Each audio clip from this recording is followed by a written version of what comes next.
What is up, folks?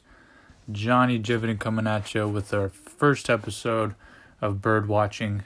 For people, this is their first time seeing this. I had another show on another channel, moved over here, blah, blah, blah, long story short. The show is about the Eagles, Philadelphia sports in general. It used to be called the B&Q and Goof Show, had its own channel. I moved it over here to my other channel. So for people watching for the first time, thank you for tuning in. People that used to watch the other show, thank you for coming over here. Blah, blah, blah. Make sure to like and subscribe. Let's get right into it. Of course, the biggest news in Philadelphia sports this week, the 76ers win the day before yesterday, 121-101 against the Nets. They're up 1-0 in their playoff series. Pretty confident they're going to continue to beat the Nets and come out of this first round, probably maybe a sweep, maybe 4-1, 4-2 at very, very worst.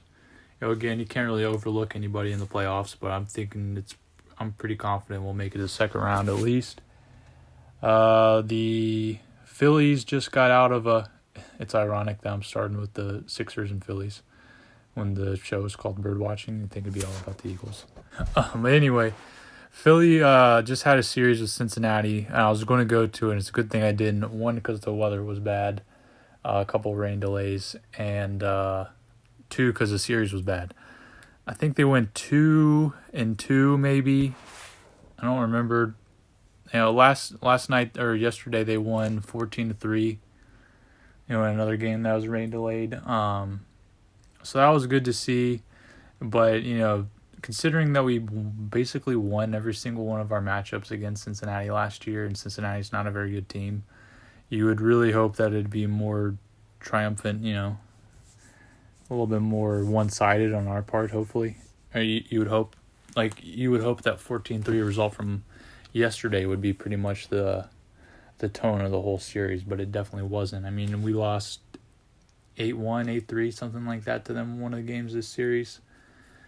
It's not looking good. It's pretty obvious that we need Bryce Harper back. Apparently, he's going to be moving to first base whenever he comes back. That's cool.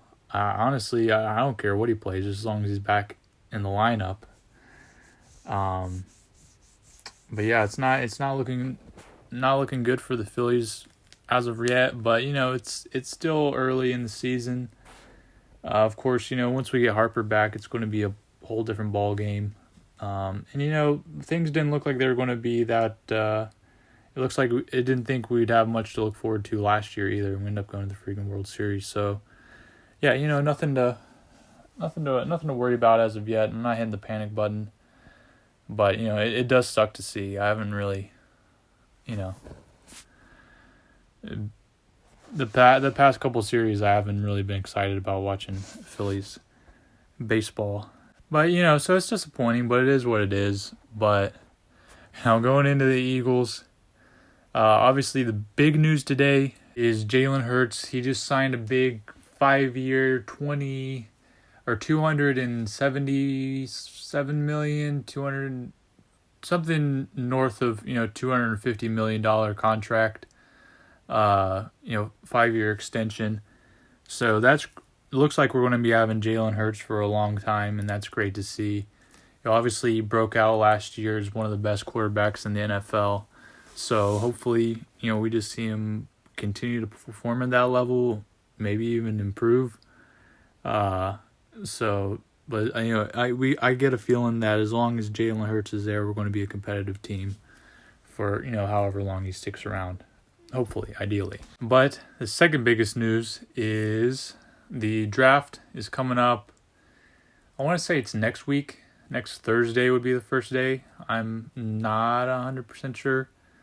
I'd have to check the exact date. But, the guy that I hear most people say that they want us to take at 10 is Bijan Robinson from Texas, the running back. Now, do I think Bijan Robinson is probably the best running back in the draft class? Yes. Overall, I think he probably is. But I don't think picking a running back at 10 is our best option. I think an interior defensive lineman. Jalen Carter, I think if he's available, which I think him being available at 10 is a little bit of a stretch. We'd have to hope he falls just a little bit. Well, there's one guy out of Pitt that I think would be a really good pick at 10, but I don't know. Like, I think he'd be a good fit. I don't know if 10's a little bit of a reach for him, but, I know we won't be able to get him at 30. And this year's running back class, I know Rashad Penny has injury problems, who we just signed. We got Kenny Gainwell, got Boston Scott. We've got a pretty solid running back group. We don't really particularly need like a real superstar running back there. But, it wouldn't hurt to get, with the draft class at running back this year being so loaded, it wouldn't hurt to get a guy that we could get for cheap and get, some really solid years out of him, by drafting him. But I think the better pick is probably Jahmyr Gibbs, the running back out of Alabama. Now, do I think he's a better overall running back than Bijan? No, I don't think so. But I do think he's more versatile, which when you're talking about the Philadelphia Eagles, you're talking about, I think, easily the most versatile offense in the NFL, especially the guy like Jalen Hurts, being a quarterback. So I think having a really versatile running back would be a little bit better fit. So, and we're also more likely to be able to get him at 30. I think he might be a better pick, just in my opinion, because I know Bijan we'd only probably be able to get him at 10. Maybe we'd be able to get him at 30. I don't know. It just depends how things shake out. But I think I want to say Jalen Carter at 10 and getting maybe Jahmyr Gibbs, maybe Bijan Robinson if he falls to 30. Getting a running back at 30, I think that's our best option. But I definitely think defensive interior line with the 10th overall pick is what we're going to do. So as far as my prediction of first-round picks, my official predictions are going to be, just because I don't think Jalen Carter will really fall to 10, I'll say Kalijah Cansey, I think is his name, out of Pitt. I'm not 100% sure. His name seems kind of hard to pronounce. But I think getting him I think we'll get him at 10, and then Jahmyr Gibbs at 30. Now, if you've seen my previous show, I talked about Drew Sanders being a good first-round pick, the linebacker out of Arkansas. I've kind of cooled off on that. But let me be clear, I still do think he's the best inside linebacker in the draft, and I do think we need to draft one. But there's a good chance that maybe he could fall to the second round. I don't know for sure that he does get picked in the first round.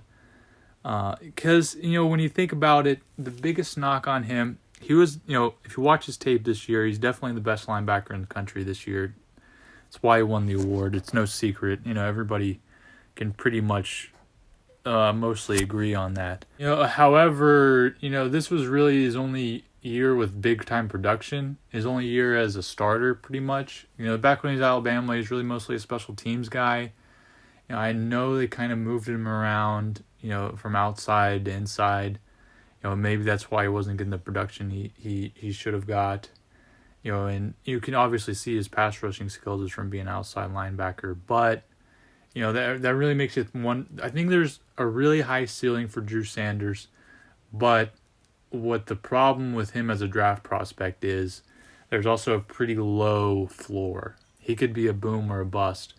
And that's a risk, not a lot of scouts want to take.